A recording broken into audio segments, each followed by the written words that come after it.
Hey everybody, welcome back to Barbecue by Biggs. I'm Aaron, and today, as you can see, we have our El Charro Rotisserie sitting in front of us. Now, we got this thing put together. It was a breeze, only 5 to 7 minutes or so to get it together the proper way. If you're looking for instructions to do that, hey, I'll put a link to our instructional video right up there at the top. If you're having issues with your El Charro, then you guys want to stay tuned. We're going to walk you through troubleshooting tips to make sure we get you on the road to using your El Charro Rotisserie. Stay tuned.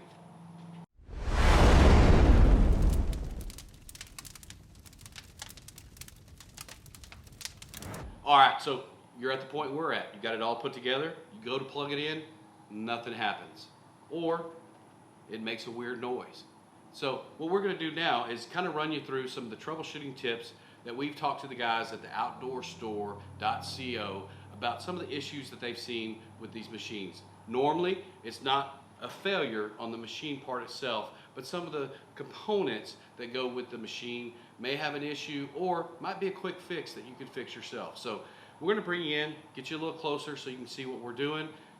But we're going to show you exactly what you guys need to do to ensure that your machine is running at top notch. So let me bring you in. All right, first things first, when you plug it in, it should come on. As you can tell, my machine is running right now. If your machine is running, it's just making an awful noise, what you need to do is check the adjustment on the skewers to make sure that they're not too tight or too loose in there, which is causing a squeal or something like that going on. Okay, so to the problem areas. You plug it in, there's no power. First thing you need to check is on this controller here. As you can see on this controller, there is a green light. If that green light is not illuminated, you got two things going on. Either the controller is bad or you're not getting power to the controller. So what I would do is I would take the controller to another outlet and make sure that the green light does not come on. If that green light does not come on, if you plug it into another outlet that you know works, then you need to call the outdoorstore.co or El Charro and they'll send you another controller. It's very rare that you'll get a bad controller out of the box or that the controller will go bad, but if you don't have a green light and you know that you have good, solid power, then you have a bad controller. So if you know that you have green power, now we got to figure out why the machine won't power on. One thing, is it plugged in? Sometimes, you know, we get these new equipment and we forget to plug stuff in. So, is it plugged in? When we plug it in, does it work? It works. So then we know we got our issues resolved. All right, we plug it in and it doesn't work. What do? Well, we got to check a couple things. When this thing is shipped, it comes with an extension cord. Do you have that cord on your machine now? If you do, take that cord off. When you take that cord off and you plug it directly into the machine, does it work? If it works, then we have an issue with this cord here. If it doesn't work still, there's a couple of things that we could check. What we're going to do is we're going to check this connection right here. Okay? So what we're going to do is it has some screws in it that have either been tightened up too hard or not enough. So what we're going to do is we're going to cut this shrink tubing right off here with a pair of scissors, and then we're going to look at those connections. Okay? Let me bring you guys, show you how that's done. So at this point, we know we either got a problem with the connector or we got a problem with the machine because we got the green light on the controller. We know that we have power going into it, but we're not getting power to the machine. So we're going to check this connector. This connector here, like I said before, has two little screws, two little set screws in here that could either have backed off, gotten loose over time. And if you're coming in not a new machine and it's an old machine, this thing from vibration, from setting it up, from moving it, it may have wiggled these loose. You can call the outdoorstore.co and they'll send you some of this shrink tubing. So what we're going to do is we're going to take this, we're going to strip this shrink tubing off and we're going to check those connections. What we're going to do is back that off a little bit, and you'll see me do it here in just a second.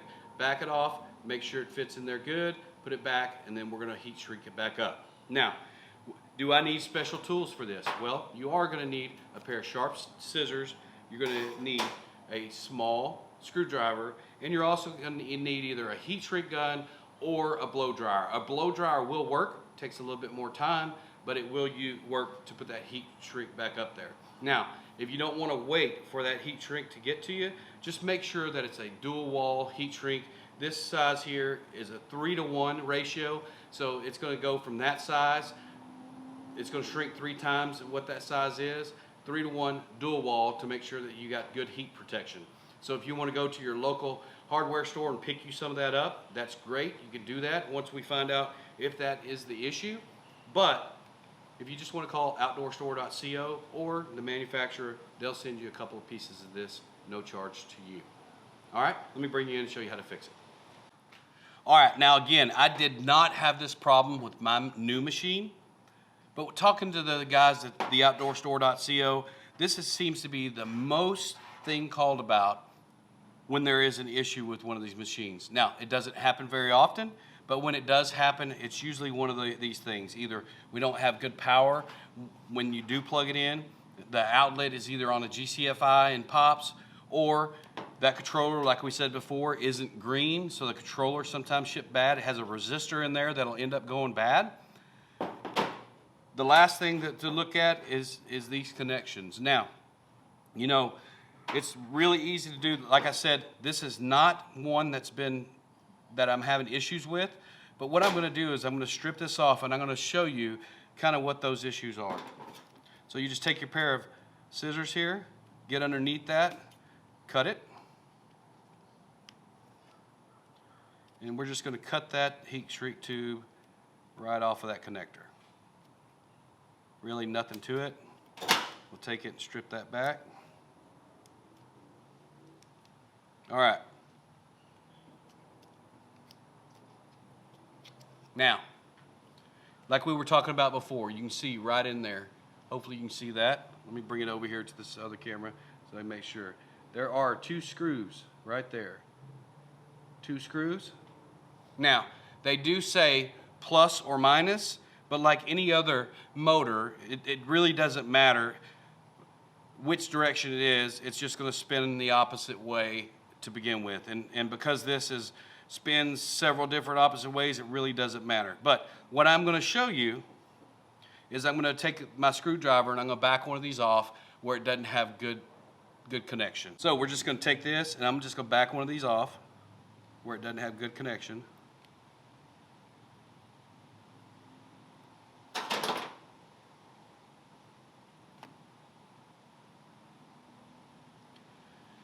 So it's backed out of there, doesn't have good connection, and what we're going to do is we're going to take this, we're going to plug it in.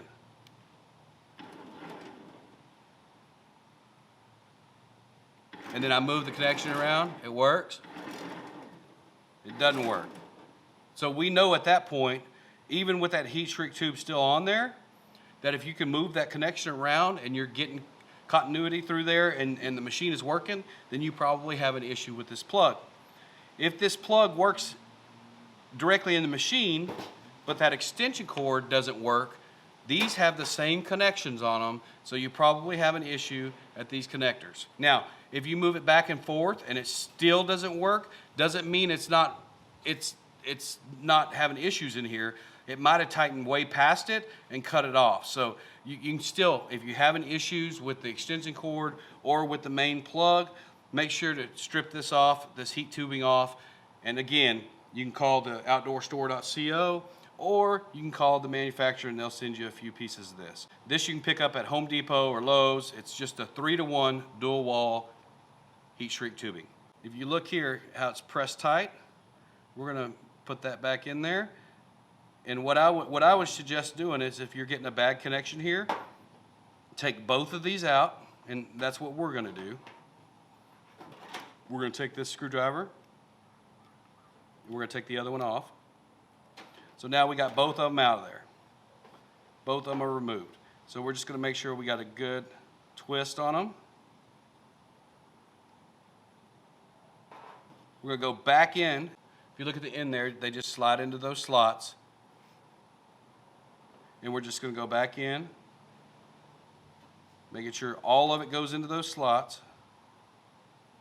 Back into that one. Now, at this point, we're going to tighten that one up.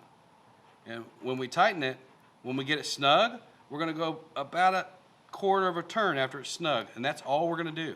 We're not gonna go too tight. If we tighten it too much, we can have issues. If we tighten it too little, we can have issues. Then we'll just take that second one, and we'll just push it in, and again, tighten that down until it gets snug, about a quarter of a turn. Then at this point, what you're going to do is you're going to take your power source, you're going to plug that in, and two things are going to happen. Either the machine's going to run or it's not. If it does not run, then you probably have an issue with your machine, which is very, very rare. So you'll need to call the manufacturer or call your distributor, outdoorstore.co, and those guys will get you taken care of. Now all their information will be in the bottom in the description, so you guys can contact them. If you're just watching this because you're interested in one of these, they will be glad to hook you up with one of those as well. So now we figured out that this particular one is the problem. All right, if you got this done and this is directly in the machine, you should have direct fire to this machine. Okay, now earlier, if you had direct fire to the machine but you did not have direct fire when you had the extension cable on, the extension cables look exactly like this, and what we're doing is going to be the exact same for those extension cables.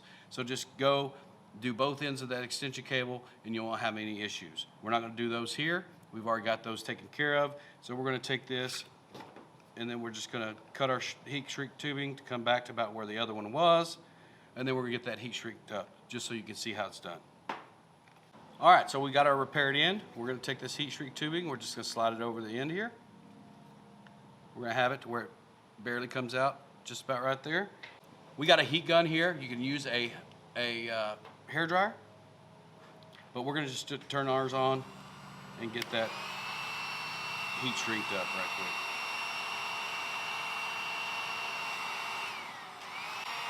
As you can see now, it's starting to suck back. Starting to get tight around that plug in. Then we'll just bring it back. No issues there.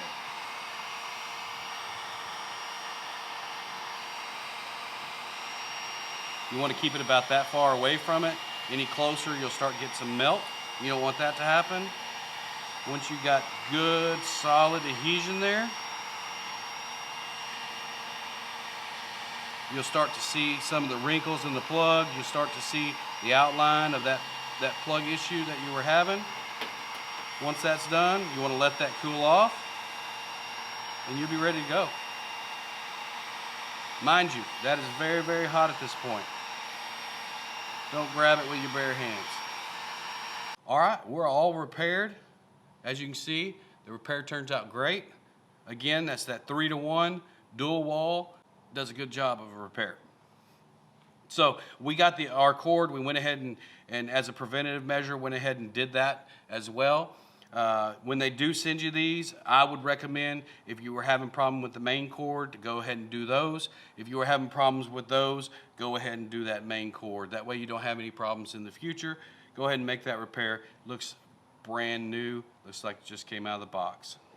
All right. All right, guys, thank you for hanging in there. We got through the troubleshooting. One thing I did not cover when I was talking about it is that these skewers, if you're having some dragging issues going on, just make sure, back off that set screw, make an adjustment, stick it back in. You shouldn't have any issues. These are laser straight, so there's no issues with bent. Now, if you look down and it has a bend in it, call the distributor. They'll get you taken care of. That's one thing about the guys at the outdoorstore.co. Those guys are awesome dudes to deal with. Give them a call if you're looking for one of these, if you need it repaired, whatever you need, those guys will take care of you. So, on the end note, it's very easy to troubleshoot this. There's not a whole lot of moving parts. Now, if it gets to a point where you plug it in, you do those repairs, and you still don't have anything work, get the guys on the phone. They'll walk you through any of the other steps that you can do inside the machine to ensure that there's nothing going on that they can help you fix. So if you have any questions, any comments, or anything I can help you with, you can hit those comments below. If you want to see some cooks on this rotisserie, you have one, hey, hit that subscribe button. Come back and check us out. I'm Aaron, Barbecue by Biggs. You You guys, we'll see you on the next cook. Thanks for stopping by.